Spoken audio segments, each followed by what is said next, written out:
ഏവർക്കും സ്നേഹ നമസ്കാരം. Travel with സുനുവിൻ്റെ സത്യം തേടിയുള്ള യാത്രയുടെ മറ്റൊരു അധ്യായത്തിലേക്ക് ഏവരെയും സ്നേഹപൂർവ്വം ഹൃദയപൂർവ്വം സ്വാഗതം ചെയ്യുകയാണ്. ഇപ്പോൾ സമയം 11:30 കഴിഞ്ഞു.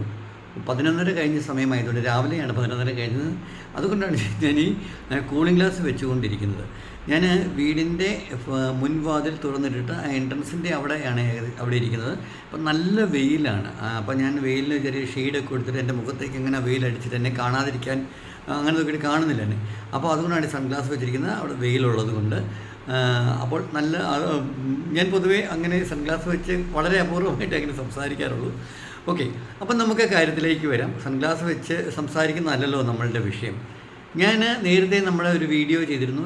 എനിക്കുള്ളത് ഇവിടെ 4 സെൻറ്റ് സ്ഥലമാണ്. 4 സെൻറ്റ് സ്ഥലം ഹൈവേയുടെ MC റോഡാണ്.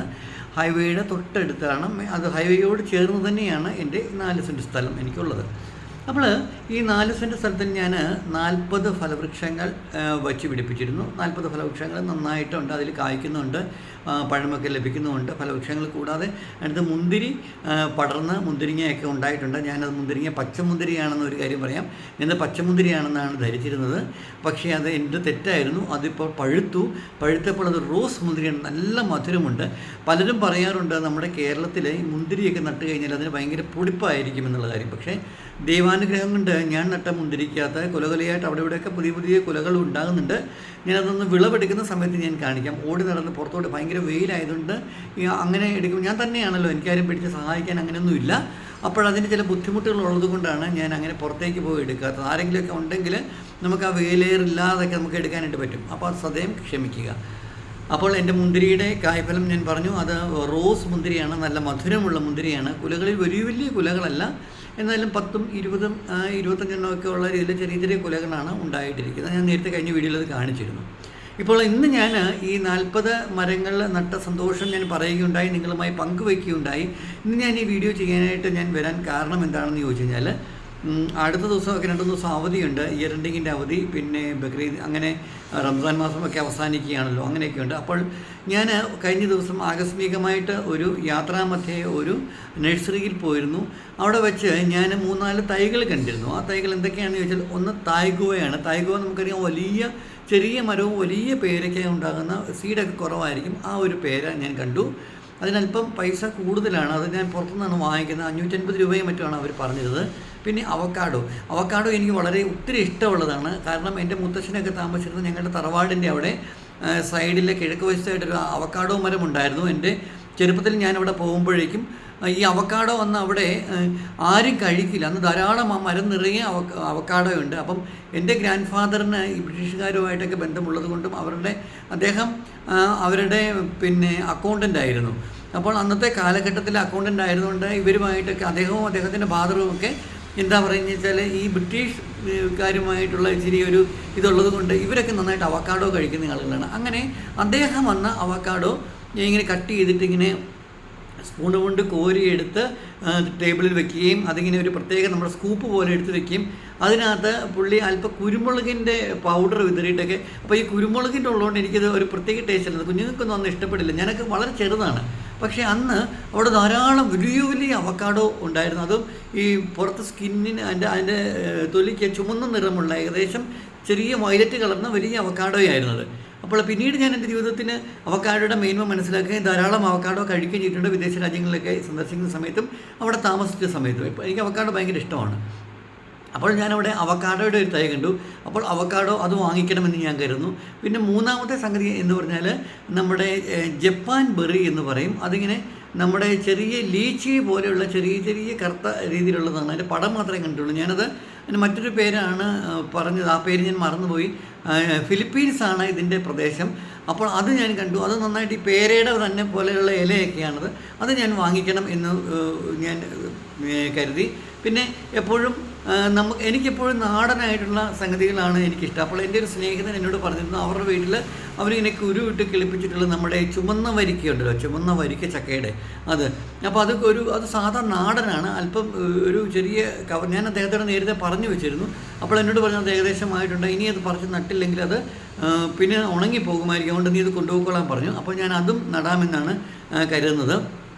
അപ്പോൾ നമ്മുടെ ജപ്പാനീസ് ബെറി അല്ലെങ്കിൽ ഫിലിപ്പീൻ ബെറി, പിന്നെ അവക്കാഡോ, ദെൻ തായ് ഗുവ, നമ്മുടെ ഈ ചെമ്പരത്തി വരിക്ക, ഞങ്ങളതിന് ചെമ്പരത്തി വരിക്ക എന്നാണ് പറയുന്നത്, ചിലർ റോസ് വരിക്ക എന്നൊക്കെ പറയും. കാരണം അതിൻ്റെ ചുള നല്ല ചുമന്ന കളറിലുള്ള ചുളയാണ് അതിനകത്ത് ഉണ്ടാകുന്നത്. അപ്പോൾ ഈ 4 മരങ്ങൾ, ഒരു മരം കൂടിയുണ്ട്, 4എണ്ണം ഞാൻ ഒരെണ്ണം കൂടെ ഇവിടെ കണ്ടുവച്ചിട്ടുണ്ട്. അതിൻ്റെ പേര് ഞാനിപ്പോൾ എനിക്കങ്ങ് ഓർമ്മയിലേക്ക് വരുന്നില്ല. അപ്പോൾ ഈ 5 മരം നടാനായിട്ടാണ് ഞാൻ പ്ലാൻ ചെയ്തിരിക്കുന്നത്. അപ്പോൾ അതും കൂടി നടുമ്പോഴേക്കും എൻ്റെ ഈ 4 സെൻറ്റിനകത്ത് 45 ഫലവൃക്ഷങ്ങളാകും. അപ്പം അത് ഒരു ഫലവൃക്ഷം ഉണ്ട് എന്ന് നമുക്ക് അവകാശപ്പെടണമെങ്കിൽ ചെന്ന് നട്ടു കഴിഞ്ഞാൽ ഉടനെ പിറ്റേ ദിവസം അത് ഫലവൃക്ഷം എന്ന് പറയുന്നതിനകത്ത് അർത്ഥമില്ല. ഒരു 1-2 വർഷം കഴിഞ്ഞ് അതൊരു നമ്മുടെ ഒരു 6 അടി പൊക്കമൊക്കെ കഴിഞ്ഞ് നമ്മളെ പൊക്കമൊക്കെ ഒന്ന് കരുത്താർജിച്ച് വളർന്നു കഴിഞ്ഞതിന് ശേഷമേ നമുക്ക് അവകാശവാദം ഉന്നയിക്കാൻ സാധിക്കുകയുള്ളൂ. എങ്കിലും ഞാൻ യാദൃശ്ചികമായിട്ട് ഞാൻ നടുന്നത് കൊണ്ട് ഞാനങ്ങ് പറഞ്ഞതേ ഉള്ളൂ. അപ്പോൾ ആൾക്കാരെ പറയുകയുണ്ടായി, എന്നോട് ചോദിക്കേണ്ടത്, നിങ്ങൾ എന്താണ് ഇത് 40 സെൻറ്റ് സ്ഥലമാണോ ഇത്, 4 സെൻറ്റും താങ്കൾക്ക് തെറ്റുപറ്റി പോയതാണോ എന്ന് ചോദിച്ചു. കാരണം ഇത്രയും മരങ്ങൾ ഇതെന്താണ് വെറുതെ ആൾക്കാരെ ഭൂളാക്കിയാണെന്നൊക്കെ ചോദിച്ചിരുന്നു. പക്ഷേ അങ്ങനെയല്ല, തീർച്ചയായിട്ടും അങ്ങ് 4 സെൻറ്റ് സ്ഥലം തന്നെയാണ്. അപ്പോൾ ആളുകൾ ചോദിച്ചിരുന്നു, എങ്ങനെയാണ് താങ്കൾ ഈ 4 സെൻറ്റ് സ്ഥലത്തിനകത്ത് 40 മരങ്ങൾ നട്ടുപിടിപ്പിക്കുന്നത് എന്ന് എനിക്കൊന്ന് പറഞ്ഞാൽ കൊള്ളാമെന്നുണ്ടായിരുന്നു, ഞങ്ങൾക്കൊന്ന് അറിയാൻ ആഗ്രഹമുണ്ട് എന്നൊക്കെ പറഞ്ഞിരുന്നു. അപ്പോൾ അതുകൂടി ഞാനിപ്പോൾ ചെറുതായിട്ടൊന്ന് വിസ്തരിക്കുകയാണ്, അല്ലെങ്കിൽ അതേക്കുറിച്ച് ഞാനൊന്ന് പറയുകയാണ്. എൻ്റെ സ്ഥലം എന്ന് പറഞ്ഞാൽ ഞാൻ പറഞ്ഞു റോഡിനോട് ചേർന്നുള്ള സ്ഥലമാണ്. അപ്പോൾ അവിടെ ഞാൻ ഒരു 10 അടി പൊക്കത്തിൽ ആ റോഡിൽ നിന്ന് കരിങ്കല്ല് കൊണ്ട് കെട്ടിയിട്ടുണ്ട്. കരിങ്കല്ല് കെട്ടിയിട്ട് പൊക്കത്തിൽ ഒരു 10 അടി പൊക്കത്തിൽ കെട്ടിയിട്ട് അവിടെയാണ്, അത് ഇച്ചിരി ഉയർന്ന സ്ഥലമാണ്, അവിടെയാണ് ഞാൻ വീട് പണിതിരിക്കുന്നത്. അപ്പോൾ ഈ വന്നിരിക്കുന്ന കെട്ടിനോട് ചേർന്ന് ഒരു 2.5-3 അടി വിട്ടിട്ടാണ് ഞാൻ ഈ പിന്നെ എന്താ പറയുക, കയ്യാലയോട് ചേർന്നിട്ട്, നമ്മുടെ കെട്ടിനോട് ചേർന്നിട്ട്, അത് ഓപ്പണാണ്, അവിടെ മതിലൊന്നും കിട്ടിയിട്ടില്ല. അവിടെയാണ് ഞാനൊരു 5 അടി അകലത്തിൽ, നീളത്തിലാണ് എൻ്റെ സ്ഥലം, വീതിയല്ല നീളമാണ് കൂടുതൽ. അതുകൊണ്ട് വീടൊക്കെയാണ് നീളം, ഒരു 15 മീറ്ററോളം നീളമുണ്ട്. അപ്പോൾ 15 മീറ്ററോളം നീളം വരുമ്പോൾ നമുക്കറിയാമല്ലോ. അപ്പോൾ ഞാൻ 1 മീറ്ററിൽ ഒരു മരം നട്ടാൽ തന്നെ 15 മീറ്റർ നീളത്തിൽ നമ്മൾ മരം നടുമ്പോഴേക്കും 15 മരങ്ങൾ നമുക്ക് അവിടെ തന്നെ നമുക്ക് നടാനായിട്ട് സാധിക്കും. കാരണം എൻ്റെ സ്ഥലം നീളപ്പാടാണ്. അപ്പോൾ അങ്ങനെ ആയതുകൊണ്ടും ഈ നീളത്തിൽ സ്ഥലമുള്ളത് കൊണ്ടാണ് കൂടുതലായിട്ട് എനിക്ക് അങ്ങനെ മരം നടുവാനായിട്ട് സാധിക്കുന്നത്. എല്ലാവർക്കും അത് പോസിബിൾ ആകുമോ എന്ന് ചോദിച്ചാൽ അതെനിക്കറിയില്ല. പിന്നെ രണ്ടാമത്തെ സംഗതി എന്ന് വെച്ചാൽ, ഞാൻ നടുന്ന മരങ്ങൾ നമ്മുടെ നാട്ടിൽ വളരും എന്ന് ഉറപ്പുള്ള മരങ്ങൾ. ചില മരങ്ങൾക്ക് നമ്മൾ നടുമ്പോഴേക്കും ആൾക്കാരിപ്പോൾ ആപ്പിളൊക്കെ നടാറുണ്ട്, മറ്റു പല സംഗതികൾ നടാറുണ്ട്. പക്ഷേ അതിൻ്റെ കാലാവസ്ഥ നമ്മളുടെ ഇപ്പോൾ അനുയോജ്യമാണോ എന്ന് നമ്മൾ നോക്കണം. മുൻപൊക്കെ വളരെ നന്നായിട്ട് വെയിലേറി വേണ്ട, നല്ല വെയിൽ വേണ്ട സ്ഥലത്ത്, ചില മരുഭൂമിയിലൊക്കെ വളരുന്ന പോലെയുള്ള സ്ഥലങ്ങൾ, അങ്ങനെയൊക്കെ ചില സംഗതികളുണ്ട്. ഉദാഹരണത്തിന് ഈ റംബുട്ടാനൊക്കെ നല്ല വെയിലുണ്ടെങ്കിലാണ് നല്ല കായഫലം ലഭിക്കുക. നാരകത്തിന് നല്ല വെയിലുണ്ടെങ്കിലാണ് നാരകം നന്നായിട്ട് നമുക്ക് കായഫലം തരിക. അങ്ങനെ ചില പ്രത്യേകതകൾ ഞാൻ ഫൈൻഡ് ഔട്ട് ചെയ്തിട്ടുണ്ട്. അപ്പോൾ അതുകൊണ്ട് ഞാൻ അങ്ങനെയുള്ള, പിന്നെ നമ്മളെന്ന് വെച്ചാൽ എനിക്ക് പാഷൻ ഫ്രൂട്ട് ഉണ്ട്. പാഷൻ ഫ്രൂട്ടിൻ്റെ ചെറിയ പാഷൻ ഫ്രൂട്ടല്ല, വലിയ പാഷൻ ഫ്രൂട്ട്. അതിന് ആകാശ വെള്ളരി, ഞാൻ കഴിഞ്ഞ പ്രാവശ്യം പറഞ്ഞിട്ടുണ്ടോ എന്ന് എനിക്കറിയില്ല. ആകാശ വെള്ളരി എന്ന് പറയും. അത് വലുതാണ്, ഒരെണ്ണം ഒരു 1 കിലോ അടുത്തോളം വരുന്നു. വലിയ, ഞാനൊരു പഴമുണ്ടായിരുന്നു നേരത്തെ, ഞാനത് കട്ട് ചെയ്ത് ജ്യൂസ് അടിച്ച് കുടിച്ചു. അത് ഞാൻ ഉണ്ടാകുമ്പോൾ എനിക്ക് കാണിക്കാം, അത് വലുതാണത്. അപ്പോൾ അതിനൊക്കെ നല്ല വെയിലുള്ളിടത്ത് മാത്രമേ ഈ ആകാശ വെള്ളരി അല്ലെങ്കിൽ ഈ ജയൻ്റ് ആയിട്ടുള്ള പാഷൻ ഫ്രൂട്ടൊക്കെ കിളിക്കുള്ളൂ. അതുപോലെ തന്നെ നമ്മളിപ്പോൾ ഈ പറഞ്ഞ ഈ തായ്ഗുവയൊക്കെ ആണെങ്കിൽ അതിനും തണുപ്പ് വേണം, പക്ഷേ എങ്കിലും നല്ല വെയിലും വേണം. അപ്പോൾ അതുകൊണ്ട് എനിക്കിവിടെ എപ്പോഴും നല്ല വെയിലായതുകൊണ്ട് അതിന് 2 ഗുണങ്ങളാണുള്ളത്. ഞാൻ ഈ 15 മീറ്റർ സ്ഥലത്ത് 1 മീറ്ററിൽ ഒരു മരം വെച്ച് നടുമ്പോഴേക്കും എന്താണ് പ്രയോജനം എന്ന് വെച്ചാൽ, എല്ലായിടത്തും ഭയങ്കര വെയിലാണല്ലോ ഇപ്പോഴും. പക്ഷേ എൻ്റെ ഈ വീടിൻ്റെ മുറ്റത്തേക്ക് ഇങ്ങനെ നല്ല കുളിർമയാണ്, ഭയങ്കര നല്ല തണുപ്പാണ്. കാരണം ചുറ്റും ഇങ്ങനെ മരങ്ങൾ ഇങ്ങനെ നിൽക്കുന്നുണ്ട്, അത് നല്ല ഫലവൃക്ഷങ്ങളാണ്. അപ്പോൾ ഇപ്പോൾ ഞാൻ ഇപ്പം മൂവാണ്ടമാവാണ് ഞാൻ നട്ടിരിക്കുന്നത്, നന്നായിട്ട് കായ്ച്ചു നിൽക്കുന്നത്. മറ്റുള്ള ചന്ദ്രക്കാരൻ 2-3 മാവൊക്കെ വേറെയുണ്ട്, നീലമാവൊക്കെ ഞാൻ നട്ടിട്ടുണ്ട്, അതൊക്കെ വലുതാണ്. പക്ഷേ അതൊക്കെ കായ്ക്കാൻ ഇച്ചിരി ടൈം എടുക്കും. അവർ പറഞ്ഞ സമയത്തൊന്നും കായ്ച്ചിട്ടില്ല. പക്ഷേങ്കിൽ ഈ മൂവാണ്ടമാവ് വേഗം കായ്ച്ചു, 3 വർഷം എടുക്കുന്നതിന് മുമ്പ് കായ്ച്ചു. അതുകൊണ്ട് എനിക്ക് മാവിനോട് ഭയങ്കര സ്നേഹമാണ്. ഇപ്പോൾ ഇങ്ങനെ തൂങ്ങി മാങ്ങ ഇങ്ങനെ കിടക്കുന്നതാണ്, നല്ല ഭംഗിയാണ്. അതുപോലെ തന്നെ ഇപ്പോൾ എൻ്റെ റംബുട്ടാൻ നിറയെ പൂത്തിട്ടുണ്ട്. ആ റംബുട്ടാൻ അത് ചുവന്ന റംബുട്ടാനാണ് നട്ടിട്ട് ഇപ്പോൾ 4 വർഷം 3.5 വർഷം കഴിഞ്ഞു. നേരത്തെ 2 വർഷം മുതലേ അത് കായ്ച്ചു തുടങ്ങിയിട്ടുണ്ട് റംബുട്ടാൻ. അപ്പോൾ നമ്മൾ ഈ മരങ്ങളൊക്കെ നട്ട് കഴിഞ്ഞു വല്ലപ്പോഴും വെള്ളം ഒഴിച്ച് അങ്ങനെ ചെയ്താൽ പോരാ. നമ്മുടെ മരങ്ങളൊക്കെ എന്ത് മരങ്ങളാണെങ്കിലും നമ്മൾ നടുമ്പോഴേക്കും നമ്മൾ അതിനിടയ്ക്കൂടെ ഒന്ന് നടക്കണം, അതിനൊന്ന് തൊട്ട് തലോടണം, വെറുതെ അതിനെ ജസ്റ്റ് കൈയൊക്കെ ഒന്ന് ചേർത്ത് പിടിക്കണം, ചെറുതായിട്ടൊന്ന് വെറുതെ നമ്മളെന്തെങ്കിലും ഒരു മൂളിപ്പാട്ടൊക്കെ പാടിയിട്ടാണെങ്കിൽ ഞാൻ ഈ മരങ്ങളോടൊക്കെ വർത്തമാനം പറയും, സംസാരിക്കുകയും മാവിനെയൊക്കെ ഞാൻ വഴക്കുറങ്ങി അടുത്ത പ്രാവശ്യം കാഴ്ചകളുണ്ടല്ലോ ഇതിനെ ശരിയായി കളയുന്നൊക്കെ ഞാൻ പറയും, വഴക്ക് പറയും ഞാൻ. പിന്നെ ഇങ്ങനെ വളഞ്ഞൊക്കെ വരുമ്പോഴത്തേനും പറയും ഈ ചക്ക, എനിക്ക് കഴിഞ്ഞ പ്രാവശ്യം ചക്ക ഈ നമ്മുടെ തായ്ലൻഡ് ഇതുണ്ടല്ലോ ആ ചക്കയായിരുന്നു. അപ്പോൾ അത് നട്ടപ്പോഴത്തേനും അതിനകത്ത് മുകളിൽ മാത്രം 72 ചക്കയുണ്ടായി. അപ്പം ഇങ്ങനെ ഇങ്ങനെ വന്നിരുന്നു, റോഡിലേക്ക് വളഞ്ഞ് നിൽക്കുമായിരുന്നു. അപ്പോൾ ഞാൻ ചക്കയോട് കഴിഞ്ഞ പ്രാവശ്യം പറഞ്ഞു, ഇനി ഇങ്ങനെ ചക്ക ഉണ്ടായി കഴിഞ്ഞാൽ ഞാൻ വെട്ടി ദൂരെ കളയും, ഞാൻ ഇത് പകുതി വെച്ച് ഞാൻ മുറിച്ച് കളയും. ചക്ക ഉണ്ടാകുന്ന ഉണ്ടായിരിക്കും, പക്ഷേ താഴെ ഉണ്ടാവുള്ളൂ, എനിക്ക് പറിക്കണം. മുകളിലേക്ക് പറിച്ചിട്ട് ചാടിച്ച് ഇടുമ്പോഴത്തേനും താഴേക്ക് റോഡിലേക്ക് വീഴും, പിന്നെ ബുദ്ധിമുട്ടാണ്.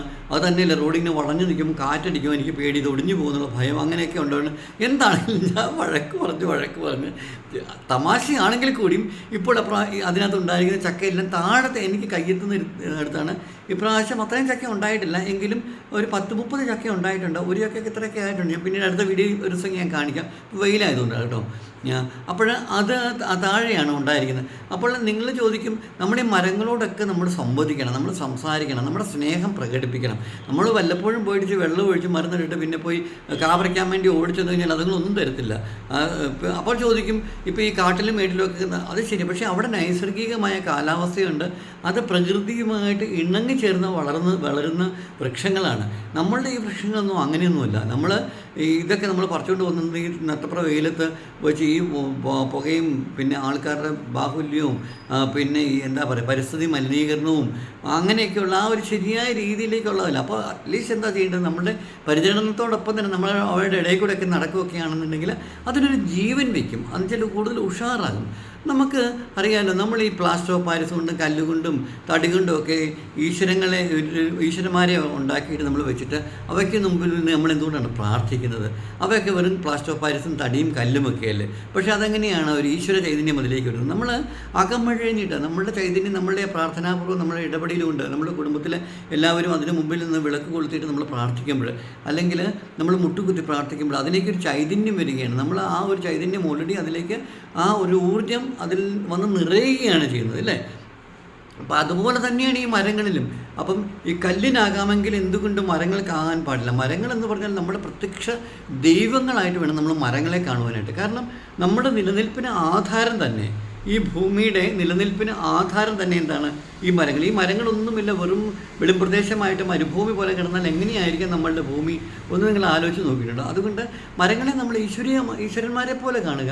പിന്നെ കണ്ട കച്ചട ഒന്നും മരത്തിൻ്റെ വേസ്റ്റ് അഴുക്കൊന്നും കൊണ്ട് മരത്തിൻ്റെ ചുവട്ടിൽ പിന്നെ ഇടാതിരിക്കുക. പക്ഷേങ്കിൽ വെള്ളമൊക്കെ ആണെന്നുണ്ടെങ്കിൽ അങ്ങനെയൊക്കെ ഒഴിക്കുക, വെച്ച് തടവൊക്കെ മാറ്റിയിട്ട് അങ്ങനെ വേണം ഇടാനായിട്ട്. അല്ലെങ്കിൽ മരത്തിനോട് ചേർന്നൊക്കെ ഒഴിച്ചു കഴിഞ്ഞാൽ ഫംഗസും പൂപ്പലും കീടങ്ങളും ഒക്കെ വരാനുള്ള സാധ്യതയുണ്ട്. വേസ്റ്റ് വെള്ളമൊക്കെ നമുക്ക് ഒഴിക്കാം. ഞാൻ എൻ്റെ വീട്ടിൽ ഞാൻ താമസിക്കുന്ന സ്ഥലത്ത് കഴുകുന്ന ഒരു തരി വെള്ളം പോലും ഞാൻ കളയില്ല. ഞാനത് സിങ്കിനകത്ത് ഞാനൊരു ബേസിൻ വെച്ചിട്ടുണ്ട്. കഴുകിയിട്ട് ആ ബേസിനെടുത്ത് ഞാനൊരു ബക്കറ്റിലേക്ക് കളക്ട് ചെയ്തിട്ട് അത് ഞാൻ കൊണ്ട് എല്ലാ മരങ്ങൾക്കും എല്ലാ ദിവസവും ഞാൻ ഓരോ മരത്തിനും റൂട്ടീനായിട്ട് ഞാൻ ഒഴിച്ചു കൊടുക്കും.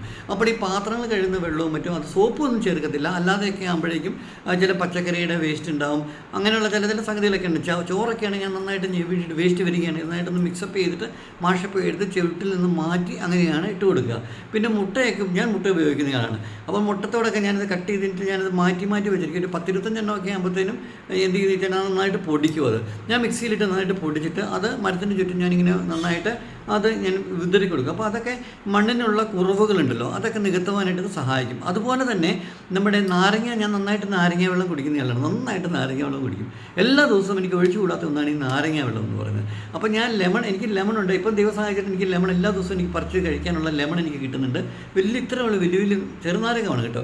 ഞാനത് പിഴിഞ്ഞിട്ട് അതിൻ്റെ ആ തൊണ്ടുണ്ടല്ലോ, ചിലപ്പോൾ ഞാനത് ഇതിന് വെച്ചിട്ട് വെയിലത്ത് വെച്ച് ഉണക്കിയിട്ട് അതിനത് ഉണക്കി പൊടിച്ചിട്ട് വല്ലപ്പോഴും ഒക്കെ സ്പ്രേ ചെയ്ത് കൊടുക്കുകയും അല്ലെങ്കിൽ ഇതിൻ്റെ ചുവട്ടിലേക്കൊക്കെ ഇട്ട് കൊടുക്കുകയൊക്കെ ചെയ്യും. ഇങ്ങനെയൊക്കെ ചെയ്യുന്നത് കൊണ്ട് എന്താണെന്ന് വെച്ചാൽ എപ്പോഴും നമ്മുടെ മണ്ണിൻ്റെ ആ ഒരു രാസഘടനയെ നമുക്ക് മെയിൻറ്റെയിൻ ചെയ്ത് നിലനിർത്തി കൊണ്ടുപോകാനായിട്ട് സാധിക്കും. പൂക്കളൊക്കെയാണ് നന്നായിട്ട് ഉണ്ടാകുകയും ചെയ്യും. പിന്നെ എപ്പോഴും നമ്മൾ ഓർക്കേണ്ടത് ഒരു ചൂടുവെള്ളവും കഞ്ഞിവെള്ളം അങ്ങനെയൊക്കെ ഉള്ളതുണ്ടല്ലോ അതൊന്നും കൊണ്ട് നേരിട്ട് ഡയറക്റ്റ് ഒന്നും ഒഴിക്കരുത്. കാരണം ഇതിനകത്ത് നമ്മളെപ്പോഴും മണ്ണിൻ്റെ ചുവട്ടിലൊക്കെ എപ്പോഴും ഈ മണ്ണിരകൾ വളരുവാനായിട്ടുള്ള ആ രീതിയിലേക്ക് അതപ്പോൾ ഇച്ചിരി ചവറോ ഇച്ചിരി ഒന്ന് ആ രീതിയിലേക്ക് ആകുമ്പോൾ മണ്ണിര നന്നായിട്ടുണ്ടാകും. മണ്ണിന് എപ്പോഴും ഏത് വേനൽക്കും മണ്ണിന് ഈർപ്പം നിലനിർത്തുവാനായിട്ട് ഈ മണ്ണിരകൾ ഉണ്ടെങ്കിൽ അതിനൊരു സഹായകരമാകുക. ഇതൊക്കെ എൻ്റെ ചെറിയ ചെറിയ ടിപ്പുകളാണ്. ഇപ്പോൾ ഇതൊക്കെയാണ് ഞാനിങ്ങനെ പ്രയോഗിക്കുന്നത്. പിന്നെ അല്ലാണ്ട് ഞാൻ ഇപ്പോൾ വഴിയിൽ പോയിട്ട് അങ്ങനെയൊന്നുമില്ല. എൻ്റെ വീടിൻ്റെ റോഡിൻ്റെ സൈഡിലൊക്കെ വല്ലപ്പോഴും പണ്ടൊക്കെ ഇങ്ങനെ പശുക്കൾ പോകുമ്പോഴത്തേക്കും ചാണകമൊക്കെ കിട്ടുമായിരുന്നു. ഇപ്പോൾ അങ്ങനെയൊന്നും ഇല്ല. അതൊന്നും കൊണ്ട് വല്ലപ്പോഴുമൊക്കെ ഞാൻ എവിടെയെങ്കിലുമൊക്കെ പോവുകയാണെങ്കിൽ കിട്ടുവാണെങ്കിൽ നന്നാക്കി പാക്ക് ചെയ്തിട്ട് ഞാൻ കൊണ്ടുവന്നിട്ട് ഞാൻ ഡ്രൈ ആക്കി പൊടിച്ച് ഞാൻ അങ്ങനെ ചേർക്കാറുണ്ട്. ജൈവവളം മാത്രമേ ഞാൻ ഉപയോഗിക്കാറുള്ളൂ. ഞാൻ ഒരു കീടനാശിനിയും ഒന്നും ഒരിക്കലും ഉപയോഗിക്കാറില്ല. എനിക്കിഷ്ടം പോലെ കാന്താരിയുണ്ട്. കാന്താരി മുളക് ഞാൻ അരച്ച് ചാലിച്ചിട്ട് അതും ഈ നാരങ്ങയുടെ നീരൂടെ ഇതായിട്ട് ഞാൻ പലപ്പോഴൊക്കെ സ്പ്രേ ചെയ്ത് കൊടുക്കും.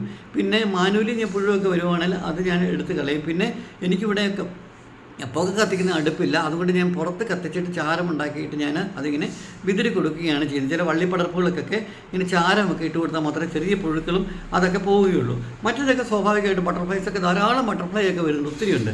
അപ്പോൾ ഞാൻ പറഞ്ഞു ഇപ്പോൾ ഫ്രണ്ടിൽ 15 മീറ്റർ ഇങ്ങനെ വെച്ചുകൊണ്ട് അവിടെ നമുക്ക് 15 മരങ്ങൾ നടാനായിട്ട് സാധിച്ചു. പിന്നീട് ഞാൻ വീട്ടിലേക്ക് കയറി വരുന്ന വഴിക്ക് ഞാൻ പറഞ്ഞു ഒരു 10 അടി ഉയരത്തിലാണല്ലോ. അപ്പം ഇടതുവശത്തൂടെയാണ് കയറി, ഇടതുവശത്തൂടെയും വലതുവശത്തൂടെയും വഴിയുണ്ട്. ഇടതുവശത്തൂടെ ഇങ്ങനെ സ്റ്റെപ്പ് കെട്ടിയിരിക്കുകയാണ്. അപ്പോൾ സ്റ്റെപ്പ് കെട്ടി കയറി വരുമ്പോഴേക്കും ആ സ്റ്റെപ്പിൻ്റെ 3 സ്റ്റെപ്പ് കഴിഞ്ഞൊരു പ്ലാറ്റ്ഫോം, പിന്നെ 3 സ്റ്റെപ്പ് കഴിഞ്ഞൊരു പ്ലാറ്റ്ഫോം. ആ പ്ലാറ്റ്ഫോമിലൊക്കെ ഞാൻ 2 മരങ്ങൾ വെച്ച് നട്ടിട്ടുണ്ട്. അപ്പോൾ ഇടതുവശത്ത് മരമായി. അതുപോലെ തന്നെ വലതുവശം ഉണ്ടായിരിക്കുക. ആ വലതുവശത്ത് കയറി കഴിഞ്ഞാൽ അവിടെ ഇച്ചിരി സ്ഥലമുണ്ട്. ഒരു വീട് മൊത്തത്തിൽ എൻ്റെ ഒരു 3 സെൻറ്റ് സ്ഥലമുള്ളൂ. 1 സെൻറ്റ് സ്ഥലം വേസ്റ്റ്, 1.5 സെൻറ്റ് സ്ഥലമോളം അല്ലാതെ ഓപ്പണായിട്ട് കിടപ്പുണ്ട്. അവിടെയാണ് എൻ്റെ വാഴ, പിന്നെ ചെറുനാരകം, പ്ലാവ്, ആഞ്ഞിലി, ഇലഞ്ഞി, സപ്പോട്ട, പിന്നെന്താ പറയുക നമ്മുടെ ഇടനയില, കുമ്പിളല, പിന്നെ തെങ്ങ്, കവുങ്ങ്, അതൊക്കെ ഞാൻ അവിടെയാണ്. എല്ലാം വലിയ ഒത്തിരി ദൂരത്തിലല്ല, എന്നാൽ അത് നമുക്ക് ഇടയ്ക്ക് നടന്നു പോകാനുള്ളതും, എന്നാൽ അവയ്ക്ക് ശാഖകൾ, തെങ്ങിന് മാത്രമേ ഉള്ളൂ ശാഖകൾ പരസ്പരം അങ്ങനെ മുട്ടുന്ന ഒരു ബുദ്ധിമുട്ട് വരുള്ളൂ. അവിടെ തന്നെ പേര എൻ്റെ ചുവന്ന പേരയും വെള്ളപ്പേരയും അവിടെയാണ് നിൽക്കുന്നത്. നാടൻ പേരാണ്, വലിയ പേര, അതൊക്കെ അവിടെയാണ് നട്ടിരിക്കുന്നത്. അപ്പോൾ അവിടെ എനിക്ക് ചെറിയൊരു കിണറുമുണ്ട് കേട്ടോ. ഇതിനകത്തൊരു ചെറിയ കിണറുമുണ്ട്. അപ്പോൾ ജലസ്രോതസ്സിന് എനിക്ക് ബുദ്ധിമുട്ടില്ല. പിന്നെ മറ്റേ വെള്ളമുണ്ട്. ആ വെള്ളമല്ല ഉപയോഗിക്കുന്നത്. ഞാൻ നമ്മുടെ നാച്ചുറലായിട്ട് കിണറ്റിൽ നിന്ന് വരുന്ന വെള്ളമാണ്. ഞാൻ ആവശ്യം വരുമ്പോൾ മഴക്കാലത്ത് ഞാൻ ഈ വെള്ളം എനിക്ക് ശേഖരിക്കാൻ എനിക്കൊരു ചെറിയ കുളമുണ്ട്. ചെറിയ കുളമെന്ന് പറഞ്ഞാൽ ഏകദേശം ഒരു എന്താ പറയുക 6 അടി ആഴവും 4 അടിയോളം വീതിയുമുള്ളൊരു കുളം ഞാൻ കയറി വരുന്ന എൻട്രൻസിൽ ഞാൻ പണിതിട്ടുണ്ട്. ഞാൻ ആ കുളം ഞാൻ കാണിച്ചിട്ടുണ്ട്. അതിലേക്ക് ഇനി ഞാൻ അതിനകത്ത് മീനെ പിടിച്ചിട്ടുണ്ടെന്നൊക്കെ വിചാരിക്കുന്നുണ്ട്. അപ്പോൾ ഞാനെപ്പോഴും യാത്രയൊക്കെ ആയതുകൊണ്ട് കുറച്ച് ദിവസമൊക്കെ 3-4 ദിവസമൊക്കെ ആകുമ്പോൾ നമ്മളത് കെയർ ചെയ്തതിന് ബുദ്ധിമുട്ടാകുന്നതുകൊണ്ടാണ് അങ്ങനെ ഞാൻ ചെയ്യാതിരിക്കുന്നത്. അപ്പോൾ ഇതാണ് എൻ്റെ വീടിൻ്റെ ഘടനയും ഞാൻ മരങ്ങൾ നട്ടിരിക്കുന്ന ഘടനയും. അപ്പോൾ ഇത്രയും മരങ്ങൾ ഇടയ്ക്കുണ്ട്. അപ്പോൾ ഈ 5 മരങ്ങൾ ഞാൻ ഇടയ്ക്ക് അതും ഞാനിങ്ങനെ നട്ടുവെക്കും. ഇതിനിടയ്ക്ക് ഇച്ചിരി സ്ഥലം അവിടെയൊക്കെ ഞാൻ കണ്ടുവെക്കും. ഓക്കെ, ഈ സ്ഥലത്ത് ഇന്ന നടാം എന്നിങ്ങനെ പ്ലാൻ ചെയ്യും. പിന്നെ എന്താ വെച്ചാൽ അവിടെ നടാൻ പറ്റിയ മരങ്ങളാണെങ്കിൽ മാത്രമേ ഞാൻ ആ മരങ്ങൾ വാങ്ങി അവിടെ നടുകയുള്ളൂ. ഇപ്പോൾ ഞാൻ പറഞ്ഞു, ഞാനിപ്പോൾ ചെമ്പരത്തിപ്ലാവ് നടുന്നുണ്ട്. ഈ ചെമ്പരത്തിപ്ലാവ് എന്ന് പറയുന്നത് നമ്മുടെ നാടൻ ഇതാണ്. അതിപ്പോൾ ഇച്ചിരി അപ്പുറത്തിപ്പുറത്തൊക്കെ ഇച്ചിരി ഒരു മരങ്ങളൊക്കെ വെച്ച് ഷെയ്ഡ് ഉണ്ടെങ്കിൽ കുഴപ്പമില്ല. ആ ഷെയ്ഡ് കഴിയുമ്പോൾ ഞാൻ അത് വെക്കുമ്പോഴേക്കും അത് നല്ല സൂര്യപ്രകാശം കിട്ടാനായിട്ട് അപ്പുറത്തെയും ഇപ്പുറത്തെയുള്ള മരങ്ങളുടെ അല്പം ചില്ലകൾ ഞാൻ വിട്ട് കഴിഞ്ഞിട്ട് ഇവനൊന്ന് ഇച്ചിരി വളർന്ന് മുകളിലേക്ക് ആയി കഴിഞ്ഞാൽ പിന്നെ കുഴപ്പമില്ല, പിന്നെ അതങ്ങ് കയറിപ്പോക്കുള്ളൂ. അപ്പോൾ അവർക്ക് ഈ ആഞ്ഞിലിയൊക്കെ വലിയ വടവൃക്ഷമാകുന്നതല്ലേ, അതൊക്കെ എന്തിനു നട്ടിരിക്കുന്നതെന്ന് ചോദിച്ചു കഴിഞ്ഞാൽ ആഞ്ഞിലി എന്താ, ഞാനിവിടെ ആല് നട്ടു വെച്ചിട്ടുണ്ട്. ആല് നട്ടിരിക്കുന്ന വലിയ ചരുവത്തിനകത്താണെന്നേ ഉള്ളൂ. അത് വേണമെങ്കിൽ പറിച്ച് നട്ട് കഴിഞ്ഞാൽ വലിയ ഇതാകും. പക്ഷേ ഞാനതിനെ നമ്മുടെ ഈ കുറുക്കി വളർത്തുമല്ലോ, അതിൻ്റെ പേര് ഞാനിപ്പോൾ എൻ്റെ ഓർമ്മയിലേക്ക് വരുന്നില്ല. ഇങ്ങനെ പറഞ്ഞു വരുമ്പോഴത്തേക്കും അപ്പം അതിനുവേണ്ടി ഞാൻ അങ്ങനെ എനിക്ക് കുറച്ച് 3-4 മരങ്ങൾ അങ്ങനെയുണ്ട്. കശുമാവൊക്കെ ഞാൻ അങ്ങനെ നട്ടു വെച്ചിട്ടുണ്ട്. അത് ഇപ്പം 4 വർഷമൊക്കെ ആയി ചെറുതായിട്ട് ഇങ്ങനെ വണ്ണമൊക്കെ വെച്ച് ഇച്ചിരി പടർന്നൊക്കെ വരുന്നുണ്ട്. അത് ഞാൻ കാണിക്കാം. അപ്പോൾ ഇങ്ങനെയാണ് ഞാനിത് വളർത്തിക്കൊണ്ട് വരാനായിട്ട് ഞാൻ ശ്രമിക്കുന്നത്, വളർത്തിക്കൊണ്ട് വരികയും ചെയ്യുന്നത്. എപ്പോൾ നമ്മൾ ഒരു മരം നടുമ്പോഴേക്കും ആ മരത്തിന് അനുയോജ്യമായ ഘടന നോക്കുക, അനുയോജ്യമായ സ്ഥല സൗകര്യം നോക്കുക. കാലാവസ്ഥാ വ്യതിയാനങ്ങളൊക്കെ നമ്മുടെ കേരളത്തിൽ ഇപ്പോൾ അത്യാവശ്യം മഴയുണ്ട്, എന്നാൽ നന്നായിട്ട് വെയിലുമുണ്ട്. അപ്പോൾ മഴ ആവശ്യമാണ്, വെയിലും ആവശ്യമാണ്. വെള്ളം കെട്ടി നിൽക്കുന്ന സ്ഥലമായിരിക്കരുത്, വെള്ളം ഒത്തിരി വാർന്നു പോകുന്ന സ്ഥലവുമായിരിക്കരുത്.